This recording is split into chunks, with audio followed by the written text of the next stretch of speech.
कविताको शीर्षक समान शिक्षा रोजगारीको बाटो। समान शिक्षा रोजगारीको बाटो नेपालको युवा। सबै बेरोजगार युवा उदास आँखाले बाटो हिँड्छन्।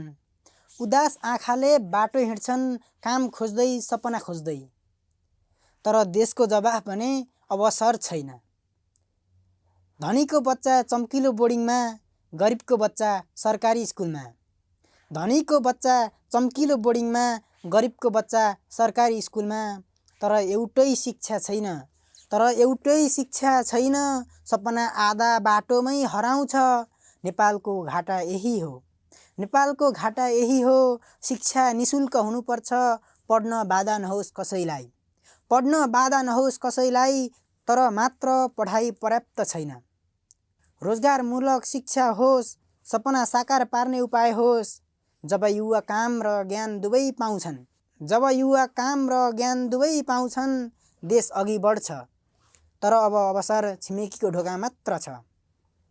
तर अब अवसर छिमेकीको ढोका मात्र छ। भित्रै रोकिएर बस्छ। भित्रै रोकिएर बस्छ समान शिक्षा रोजगारीको बाटो। यही हो नेपाली युवाको अधिकार। यही बाटोले मात्र नेपाल उज्जवल भविष्य देख्नेछ। समान शिक्षा रोजगारीको बाटो।